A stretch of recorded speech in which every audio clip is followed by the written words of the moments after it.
ಜವಾಹರಲಾಲ್ ನೆಹರು ತಾರಾಲಯ ನೇಮಕಾತಿ 2025 ಎಫ್ಡಿಎ ಮತ್ತು ಎಸ್ಡಿಎ ಹುದ್ದೆಗಳಿಗೆ ಅಪ್ಲಿಕೇಶನ್ ಅನ್ನ ಕರೆದಿದ್ದಾರೆ. ಈ ಒಂದು ಅಪ್ಲಿಕೇಶನ್ ಹಾಕೋದಕ್ಕೆ ನಿಮಗೆ ಏನೇನೆಲ್ಲ ಎಲಿಜಿಬಿಲಿಟಿ ಇರಬೇಕು, ರೂಲ್ಸ್ ಆ್ಯಂಡ್ ರೆಗ್ಯುಲೇಷನ್ ಇದೆ ಅನ್ನೋದನ್ನ ಈ ಒಂದು ವಿಡಿಯೋದಲ್ಲಿ ತಿಳಿಸ್ಕೊಡ್ತೀನಿ. ವಿಡಿಯೋನ ಸ್ಕಿಪ್ ಮಾಡದೆ ಕೊನೆ ತನಕ ನೋಡಿ. ಟೋಟಲ್ ಆಗಿ ಇದರಲ್ಲಿ 2 ಡಿವಿಷನ್ ಇದಾವೆ, ಒಂದು ಎಫ್ಡಿಎ, ಒಂದು ಎಸ್ಡಿಎ ಡಿವಿಷನ್ ಇದಾವೆ. ಟೋಟಲ್ ಆಗಿ ಎಷ್ಟು ಪೋಸ್ಟ್ ಇದಾವೆ ಅನ್ನೋದನ್ನ ಅವ್ರು ಮೆನ್ಷನ್ ಮಾಡಿದಿಲ್ಲ. ಓನ್ಲಿ ಎಫ್ಡಿಎ ಎಸ್ಡಿಎ 2 ಪೋಸ್ಟ್ಗಳಿದಾವೆ ಅಂತ ಮಾತ್ರ ಹೇಳಿದ್ದಾರೆ. ಅಂಡ್ ಇದರಲ್ಲಿ ಯಾವುದಕ್ಕೂ ಕೂಡ ಬೇಕಾದರೂ ನೀವು ಅಪ್ಲಿಕೇಶನ್ ಹಾಕ್ಬೋದು. ಅಂಡ್ ಇದನ್ನ ನೀವು ಅಪ್ಲಿಕೇಶನ್ ಹಾಕೋದಕ್ಕೆ ಇದು ಆಫ್ಲೈನ್ ಅಲ್ಲಿ ಇರುತ್ತೆ. ಒಂದು ಅಡ್ರೆಸ್ ಅನ್ನ ಕೊಟ್ಟಿರ್ತಾರೆ, ಅದಕ್ಕೆ ನೀವು ಪೋಸ್ಟ್ ಮಾಡಿದ್ರೆ ಮುಗಿಯಿತು. ಇದಕ್ಕೆ ಆನ್ಲೈನ್ ಅಲ್ಲಿ ಯಾವುದೇ ತರದ ಲಿಂಕ್ಸ್ ಅಂತ ಇಲ್ಲ. ಉದ್ಯೋಗ ಸ್ಥಳ ಬಂದು ಬೆಂಗಳೂರಲ್ಲಿ ಇರುತ್ತೆ. ಸ್ಪೆಷಲಿ ಇದನ್ನ ನಮ್ಮ ಕರ್ನಾಟಕದವ್ರಿಗಂತಾನೆ ಮಾಡಿರೋದು. ಅಂಡ್ ನೆಕ್ಸ್ಟ್ ನೋಡೋದಾದ್ರೆ ನಿಮಗೆ ಶೈಕ್ಷಣಿಕ ಅರ್ಹತೆ, ಫಸ್ಟ್ ಡಿವಿಷನ್ ಅಸಿಸ್ಟೆಂಟ್ ಎಫ್ಡಿಎಗೆ ಯಾರು ಅಪ್ಲಿಕೇಶನ್ ಹಾಕ್ತಿರ್ತೀರಾ, ಸೊ ಮಾನ್ಯತೆ ಪಡೆದ ವಿಶ್ವವಿದ್ಯಾಲಯದಿಂದ ಕನಿಷ್ಠ 50% ಅಂಕಗಳೊಂದಿಗೆ ಪದವಿನ ಕಂಪ್ಲೀಟ್ ಮಾಡಿರಬೇಕು. ಅಂದ್ರೆ ನಿಮ್ದು ಡಿಗ್ರಿಲಿ ಮಿನಿಮಮ್ 50% ಬಂದಿರಬೇಕು. ಅಂಡ್ ಕಂಪ್ಯೂಟರ್ ಜ್ಞಾನ, ಟ್ಯಾಲಿ, MS ಆಫೀಸ್, ಅಂದ್ರೆ ನಿಮ್ದು ಕಂಪ್ಯೂಟರ್ ಅಲ್ಲಿ ಟ್ಯಾಲಿ ಮುಗ್ದಿರ್ಬೇಕು. ಅಂಡ್ ನಿಮ್ಗೆ MS ಆಫೀಸ್ ಮುಗ್ದಿರ್ಬೇಕು, ಅಂದ್ರೆ ಮೈಕ್ರೋಸಾಫ್ಟ್ ವರ್ಡ್. ಅಂಡ್ ಎಕ್ಸೆಲ್ ಮತ್ತೆ ಪವರ್ ಪಾಯಿಂಟ್ ನಿಮ್ಗೆ ಯೂಸ್ ಮಾಡಕ್ ಬರ್ತಿರ್ಬೇಕು. ಎಕ್ಸೆಲ್ ನಲ್ಲಿ ಎಕ್ಸ್ಪರ್ಟ್ ಅಂದ್ರೆ ಒಂದ್ ಲೆವೆಲ್ಗೆ ಇದ್ರೆ ಓಕೆ. ಅಂಡ್ ಪವರ್ ಪಾಯಿಂಟ್ ಅಲ್ಲಿ ನಿಮ್ಗೆ ಪ್ರೆಸೆಂಟೇಷನ್ ನ ಮಾಡೋದಕ್ಕೆ ಬರ್ತಿರ್ಬೇಕು. ಅಂಡ್ ಕನ್ನಡ ಮತ್ತು ಇಂಗ್ಲಿಷ್ ಟೈಪಿಂಗ್ ಜ್ಞಾನ, ಅಂಡ್ ಕನ್ನಡ ಮತ್ತೆ ಇಂಗ್ಲಿಷ್ ಅಲ್ಲಿ ನೀವು ಟೈಪ್ ಮಾಡೋದಕ್ಕೆ ಬರ್ತಿರ್ಬೇಕು, ಅದು ಸ್ಪೀಡ್ ಆಗಿ ಅಕ್ಯುರೇಟ್ ಆಗಿ. Second division assistant SDA, so ಪದವಿ ಅಥವಾ ತತ್ಸಮಾನ ಅರ್ಹತೆ, ಕಂಪ್ಯೂಟರ್ ಆಪರೇಷನ್ ಜ್ಞಾನ, ಕನ್ನಡ ಮತ್ತು ಇಂಗ್ಲಿಷ್ ಟೈಪಿಂಗ್ ಬಲ್ಲವರಾಗಿರ್ಬೇಕು. ಇದಕ್ಕೂ ಕೂಡ ನಿಮಗೆ ಡಿಗ್ರಿ ಆಗಿರಬೇಕು. ಅಂಡ್ ನಿಮಗೆ ಕಂಪ್ಯೂಟರ್ ನಾಲೆಜ್ ಇರಬೇಕು ಈ SDA ಪೋಸ್ಟ್ಗೆ ಅಪ್ಲೈ ಮಾಡೋರಿಗೆ. ಅಂಡ್ ಕನ್ನಡ ಮತ್ತೆ ಇಂಗ್ಲಿಷ್ ಕಂಪಲ್ಸರಿಯಾಗಿ ಬರಬೇಕು. ಟೈಪಿಂಗ್ ಮಾಡೋದಕ್ಕೆ ನಿಮಗೆ ಬರಬೇಕು. ಅಂಡ್ ಅವ್ರು ಏನ್ ಹೇಳ್ತಾರೋ ಅದನ್ನ ನೀವು ಅಕ್ಯುರೇಟ್ ಆಗಿ ಬರೆಯೋದಕ್ಕೆ ಬರಬೇಕು. ಅಂಡ್ ನಿಮಗೆ ಏಜ್ ಎಷ್ಟಾಗಿರ್ಬೇಕು ಅಂತ ನೋಡೋದಾದ್ರೆ, FDA ಪೋಸ್ಟ್ಗೆ ಯಾರೆಲ್ಲ ಅಪ್ಲಿಕೇಶನ್ ಹಾಕ್ತಿರ್ತೀರಾ ಅವ್ರಿಗೆಲ್ಲ 28 ವರ್ಷ ಆಗಿರ್ಬೇಕು ಕರೆಕ್ಟ್ ಆಗಿ. ಅಂಡ್ SDA ಪೋಸ್ಟ್ಗೆ ಯಾರೆಲ್ಲ ಅಪ್ಲಿಕೇಶನ್ ಹಾಕ್ತಿರ್ತೀರಾ ನಿಮ್ಗೆ 28 ವರ್ಷ ಆಗಿರ್ಬೇಕು. SST ಅಭ್ಯರ್ಥಿಗಳಿಗೆ ವಯೋಮಿತಿ ಸಡಿಲಿಕೆ 5 ವರ್ಷದ ತನಕ ಇದೆ. ಅಂಡ್ OBC ಕ್ಯಾಂಡಿಡೇಟ್ಸ್ಗೆ 3 ವರ್ಷದ ತನಕ. ಹ್ಯಾಂಡಿಕ್ಯಾಪ್ಟ್ಸ್ ಮತ್ತೆ ಏನಾದ್ರು ಇನ್ನು ಉಳಿದಿದ್ದು ಏನಾದ್ರು ಮೈನರ್ ಇಂಜರೀಸ್ ಆಗಿರುತ್ತಲ್ವಾ ಅಂಥವ್ರಿಗೆ 10 ವರ್ಷದ ತನಕ ಏಜ್ ರಿಲ್ಯಾಕ್ಸೇಷನ್ ಇದೆ. ಅಂಡ್ ನೆಕ್ಸ್ಟ್ ನೋಡೋದಾದ್ರೆ ವೇತನ ಶ್ರೇಣಿ, ಅಂದ್ರೆ ಸ್ಯಾಲ್ರಿ ಎಷ್ಟಿದೆ ಅಂತಂದ್ರೆ FDA ಈ ಒಂದು ಪೋಸ್ಟ್ಗೆ ಯಾರೆಲ್ಲ ಅಪ್ಲಿಕೇಶನ್ ಹಾಕ್ತೀರಾ, ಸೊ 34,100 ರೂಪಾಯಿಂದ 67,600 ರೂಪಾಯಿ ಇರುತ್ತೆ. ಇದು ನಿಮ್ಗೆ ಸ್ಟಾರ್ಟಿಂಗ್ ಸ್ಯಾಲ್ರಿ ಆಗುತ್ತೆ. ಅಂಡ್ ನಿಮಗೆ 7th ಪೇ, ಅಂದ್ರೆ ನಿಮ್ದು 7ನೇ ಕಂತಿನ ಅಮೌಂಟ್ ಅನ್ನ ಏನ್ ಪೇ ಮಾಡ್ತಿರ್ತೀರಲ್ವಾ ಅವಾಗ ನಿಮ್ಗೆ ಸ್ವಲ್ಪ ಇನ್ನು ಕೂಡ ಜಾಸ್ತಿ ಆಗುತ್ತೆ ಅಮೌಂಟ್. ನೀವು ಜಾಬ್ಗೆ ಸೇರ್ಕೊಂಡು 7 ತಿಂಗಳು ಆದ್ಮೇಲೆ ನಿಮಗೆ 67,600 ರೂಪಾಯಿ ನಿಮ್ಗೆ ಅಮೌಂಟ್ ಸಿಗುತ್ತೆ ನಿಮ್ಮ ಸ್ಯಾಲ್ರಿ ಆಗಿ. ಅಂಡ್ SDA ಹುದ್ದೆಗೆ ನಿಮ್ಗೆ 27,650 ರೂಪಾಯಿ ಸಿಗುತ್ತೆ ಸ್ಟಾರ್ಟಿಂಗ್ ಸ್ಯಾಲ್ರಿ, ಇದು ಫಸ್ಟ್ ಮಂತ್ ಸ್ಯಾಲ್ರಿ. ಅಂಡ್ ನಿಮ್ಗೆ 7ನೇ ಕಂತಿಗೂ ಕೂಡ ನಿಮ್ಗೆ 52,650 ರೂಪಾಯಿ ಆಗುತ್ತೆ. ಅಂಡ್ ಇದಕ್ಕೆ ನಿಮ್ಗೆ ಕೆಲವೊಂದಿಷ್ಟು ಫೆಸಿಲಿಟಿನ ಕೂಡ ಕೊಟ್ಟಿದ್ದಾರೆ ಅವರು ನೋಡಬಹುದು. ಈ ವೇತನ ಶ್ರೇಣಿಗೆ ಸರ್ಕಾರದ ನಿಯಮಾನುಸಾರ ಎಲ್ಲ ವಿಧದ ಭತ್ಯೆಗಳು ಕೂಡ ಲಭ್ಯವಿರುತ್ತದೆ. DA, HRA, house rent allowance ಮತ್ತೆ ಟ್ರಾವೆಲಿಂಗ್ ಅಲವೆನ್ಸ್, ಸೊ ಇದನ್ನೆಲ್ಲ ನಿಮ್ಗೆ ಕೊಡ್ತಿದ್ದಾರೆ ಈ ಒಂದು ಜಾಬ್ ಅಲ್ಲಿ. ಅಂಡ್ ನಿಮ್ಗೆ ಪ್ರಥಮ ದರ್ಜೆ ಸಹಾಯಕ FDA ಈ ಪೋಸ್ಟ್ಗೆ ಅಪ್ಲೈ ಮಾಡೋರಿಗೆ ನಿರ್ದೇಶಕರ ಕಚೇರಿ ದೈನಂದಿನ ಕಾರ್ಯ ಮತ್ತು ನಿರ್ವಹಣೆ, ಅಂದ್ರೆ ಅಲ್ಲಿ ಸ್ಟಾಫ್ ಏನಿರ್ತಾರಲ್ವಾ ನಿಮ್ಮ ಮೇಲಾಧಿಕಾರಿಗಳು, ಅವ್ರು ಏನು ನಿಮ್ಗೆ ವರ್ಕ್ ಕೊಡ್ತಾರೆ ಅದನ್ನ ಮಾಡೋದಿರುತ್ತೆ. ಕೊಟೇಶನ್ ತೆಗೆದು ನೋಟ್ಸ್ ತಯಾರಿಕೆ ಮಾಡೋದಂತೆ.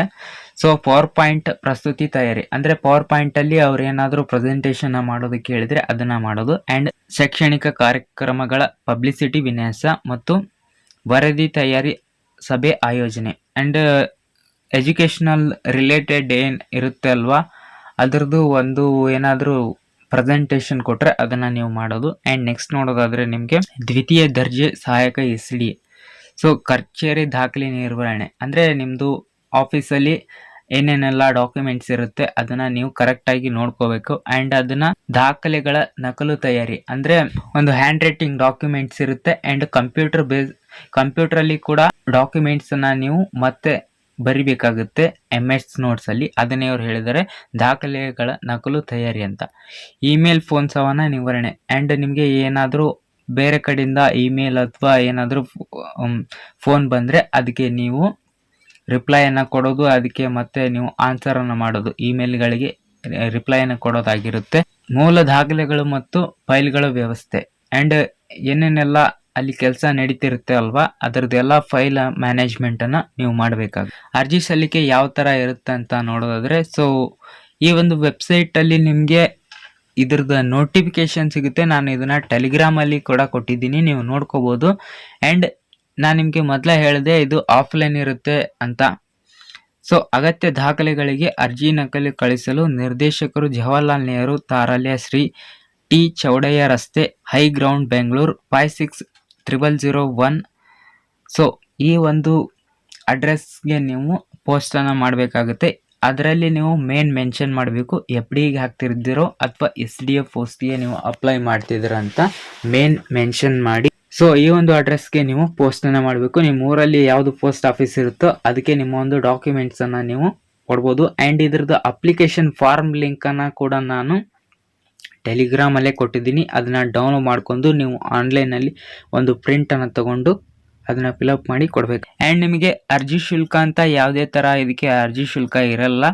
ನೀವು ಇದನ್ನು ಫ್ರೀಯಾಗಿ ಅಪ್ಲಿಕೇಶನ್ನ ಹಾಕ್ಬೋದು. ಆ್ಯಂಡ್ ನಿಮಗೆ ನೆಕ್ಸ್ಟ್ ನೋಡೋದಾದರೆ ಆಯ್ಕೆಯ ಪ್ರಕ್ರಿಯೆ ಯಾವ ಥರ ಇರುತ್ತೆ ಅಂದರೆ, ಅಭ್ಯರ್ಥಿಗಳು ಆಯ್ಕೆಯ ಪ್ರಕ್ರಿಯೆ ಲೇಖನಾತ್ಮಕ ಪರೀಕ್ಷೆ ಮತ್ತು ಸಂದರ್ಶನದ ಆಧಾರದ ಮೇಲೆ ನಡೆಯುತ್ತೆ.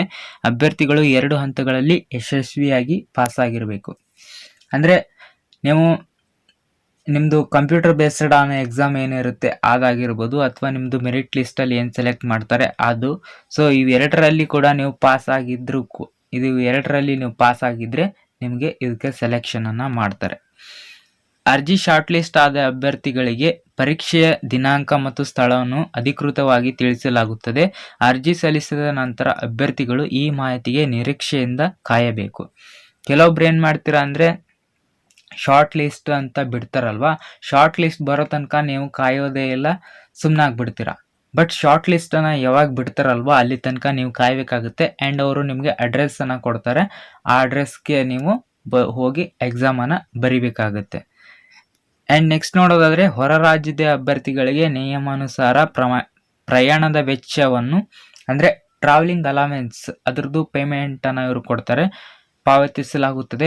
ಬಿಲ್ಗಳನ್ನು ಸರಿಯಾಗಿ ಸಲ್ಲಿಸಿದ ಬಳಿಕ ಮಾತ್ರ ಭತ್ಯೆ ಲಭ್ಯವಿರುತ್ತದೆ. ಅಂದರೆ ನಿಮಗೆ ನೀವು ಬೇರೆ ಸ್ಟೇಟಿಂದ ಆಲ್ಮೋಸ್ಟ್ ಎಲ್ಲರೂ ಕರ್ನಾಟಕದವರೇ ಇದನ್ನು ಅಪ್ಲಿಕೇಶನ್ ಹಾಕ್ತಾರೆ. ಆ್ಯಂಡ್ ಇನ್ ಕೇಸ್ ಏನಾದರೂ ಯಾವುದಾದ್ರೂ ಬೇರೆ ಸ್ಟೇಟಿಂದ ಅಪ್ಲಿಕೇಶನ್ನ ಅಪ್ಲೈ ಮಾಡಿದರೆ ಅವ್ರಿಗೆ ಟ್ರಾವೆಲಿಂಗ್ ಅಲವೆನ್ಸೆನ್ಸ್ ಅಂತ ಕೊಡ್ತಾರೆ. ಅದಕ್ಕೆ ಏನೇನೆಲ್ಲ ನಿಮ್ಮದು ಬಸ್ ಟಿಕೆಟು ಏನೇನೆಲ್ಲ ನೀವು ಕೊಟ್ಟಿರ್ತೀರಲ್ವ ಅದರದ್ದು ಎಲ್ಲದು ಕೂಡ ನಿಮ್ಮದು ಟಿಕೆಟನ್ನು ನೀವು ಇವ್ರಿಗೆ ತೋರಿಸ್ಬೇಕಾಗುತ್ತೆ. ಅದರದ್ದೊಂದು ಕಾಪಿ ನೀವು ಕೊಡಬೇಕಾಗುತ್ತೆ. ಆವಾಗ ನಿಮಗೆ ಏನೇನೆಲ್ಲ ನೀವು ಪೇ ಮಾಡಿರ್ತೀರ ಅದರದ್ದೆಲ್ಲ ಅಮೌಂಟನ್ನು ಇವರು ನಿಮಗೆ ಪೇ ಮಾಡ್ತಾರೆ. ಆ್ಯಂಡ್ ನಿಮಗೆ ಕೆಲವೊಂದಿಷ್ಟು ಟಿಪ್ಸನ್ನು ಕೊಡೋದಾದರೆ ನಾನು ನಿಮಗೆ MS office and Tally, so ಇದರಲ್ಲಿ ನೀವು ಆಲ್ಮೋಸ್ಟ್ ಎಲ್ಲದನ್ನು ಕೂಡ ತಿಳ್ಕೊಂಡ್ರಿ. ಅದರ ಶಾರ್ಟ್ಕಟ್ಸ್ ಏನಿರುತ್ತೆ, ಯಾವ ಥರ ಅದನ್ನು ಯೂಸ್ ಮಾಡಬೇಕು ಅದನ್ನೆಲ್ಲ ನೀವು ತಿಳ್ಕೊಂಡಿರಬೇಕು.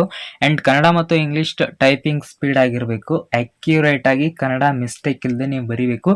ಇಂಗ್ಲೀಷನ್ನು ಕೂಡ ನೀವು ಸ್ಪೆಲ್ಲಿಂಗ್ ಮಿಸ್ಟೇಕ್ ಇಲ್ಲದೇ ಬರಿಬೇಕು. ಇದಕ್ಕೆ ಅಪ್ಲಿಕೇಶನ್ ಹಾಕೋದಕ್ಕೆ ಯಾವಾಗ ಸ್ಟಾರ್ಟ್ ಆಗಿದೆ ಅಂತ ನೋಡೋದಾದರೆ, ಜೂನ್ 24, 2025ಕ್ಕೆ ಅಪ್ಲಿಕೇಶನ್ ಸ್ಟಾರ್ಟ್ ಆಗಿದೆ. ಆ್ಯಂಡ್ ಇದಕ್ಕೆ ಕೊನೆ ದಿನಾಂಕ ಬಂದು ಜುಲೈ 15. ಆ್ಯಂಡ್ ನಿಮಗೆ ಪರೀಕ್ಷೆ ಸಂದರ್ಶನ ದಿನಾಂಕ ಶಾರ್ಟ್ ಲಿಸ್ಟ್ ಆದ ಅಭ್ಯರ್ಥಿಗಳಿಗೆ ಪ್ರತ್ಯೇಕವಾಗಿ ತಿಳಿಸಲಾಗುತ್ತದೆ. ಅಂದರೆ ನಿಮಗೆ ನಿಮ್ಮ ಇಮೇಲ್ಗೆ ಒಂದು ಮೇಲ್ ಬರುತ್ತೆ, ಅದರಲ್ಲಿ ನಿಮಗೆ ಡೇಟ್ ಯಾವಾಗಿರುತ್ತೆ ಅಂತ ಅವರು ಹೇಳಿರ್ತಾರೆ. ಅದನ್ನು ಅವರು ಮೆನ್ಷನ್ ಮಾಡಿಲ್ಲ ಅವರ ನೋಟಿಫಿಕೇಷನಲ್ಲಿ. ಐ ಹೋಪ್ ಒಂದು ವಿಡಿಯೋ ನಿಮಗೆ ಯೂಸ್ಫುಲ್ ಆಗಿದೆ ಅಂತ ಅನ್ಕೋತೀನಿ. ಇಷ್ಟ ಆದರೆ ಒಂದು ಲೈಕನ್ನು ಮಾಡಿ, ನಿಮ್ಮ ಫ್ರೆಂಡ್ಸ್ಗಳಿಗೆ ವಿಡಿಯೋನ ಶೇರ್ ಮಾಡಿ. ನಮ್ಮ ಚಾನಲ್ನ ಇನ್ನೂ ಕೂಡ ಸಬ್ಸ್ಕ್ರೈಬ್ ಆಗಿಲ್ಲ ಅಂದರೆ ಸಬ್ಸ್ಕ್ರೈಬ್ ಆಗಿ. ಇದೇ ಥರದ ಗೌರ್ಮೆಂಟ್ ಜಾಬ್ ರಿಲೇಟೆಡ್ ವಿಡಿಯೋಸು ನಮ್ಮ ಚಾನಲಲ್ಲಿ ಬರ್ತಾ ಇರುತ್ತೆ. ಸಿಗೋಣ ನೆಕ್ಸ್ಟ್ ವಿಡಿಯೋದಲ್ಲಿ.